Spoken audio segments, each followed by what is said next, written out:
శ్రీశైలంలో ఇప్పటికీ కూడా శిఖరేశ్వరము అని ఒక ప్రదేశం ఉంది. అక్కడ కొండ పైకి ఎక్కుతారు, మెట్ల దారి ఉంటుంది. ఆ పైకి ఎక్కి అక్కడ చరణంది ఉంటుంది, నంది తిప్పుతారు. ఆ నందిని తిప్పినప్పుడు ఆ నందీశ్వరుడి యొక్క పాదముల కింద చిన్న కైవారంలా ఉంటుంది. అందులో 4 పదార్థములు వెయ్యాలి. నువ్వులు, బెల్లం, బియ్యం, పత్తి గింజలు, ఈ 4 వెయ్యాలి. 4 పదార్థములు వేసి నందిని గుండ్రంగా తిప్పాలి. తిప్పితే 4 నలుగుతాయి. ఈ 4 నలిగిన తరువాత శ్రీశైల శిఖరం వేపగా నందిని ఉంచుతారు.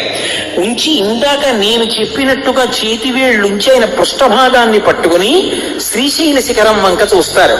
అలా ఎవరు చూశారో శ్రీశైల శిఖరం దృష్ట్వా పునర్జన్మ విద్యతే. శ్రీశైలంలో ఇప్పటికీ కూడా శిఖరేశ్వరము అని ఒక ప్రదేశం ఉంది. అక్కడ కొండ పైకి ఎక్కుతారు, మెట్ల దారి ఉంటుంది. ఆ పైకి ఎక్కి అక్కడ చరణంది ఉంటుంది, నంది తిప్పుతారు.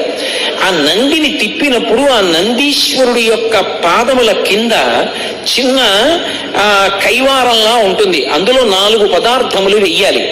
నువ్వులు, బెల్లం, బియ్యం, పత్తి గింజలు, ఈ 4 వెయ్యాలి. 4 పదార్థములు వేసి నందిని గుండ్రంగా తిప్పాలి. తిప్పితే 4 నలుగుతాయి. ఈ 4 నలిగిన తరువాత శ్రీశైల శిఖరం వేపగా నందిని ఉంచుతారు. ఉంచి ఇందాక నేను చెప్పినట్టుగా చేతివేళ్లుంచి ఆయన పృష్ఠభాగాన్ని పట్టుకుని శ్రీశైల శిఖరం వంక చూస్తారు. అలా ఎవరు చూశారో శ్రీశైల శిఖరం దృష్ట్వా పునర్జన్మ విద్యతే.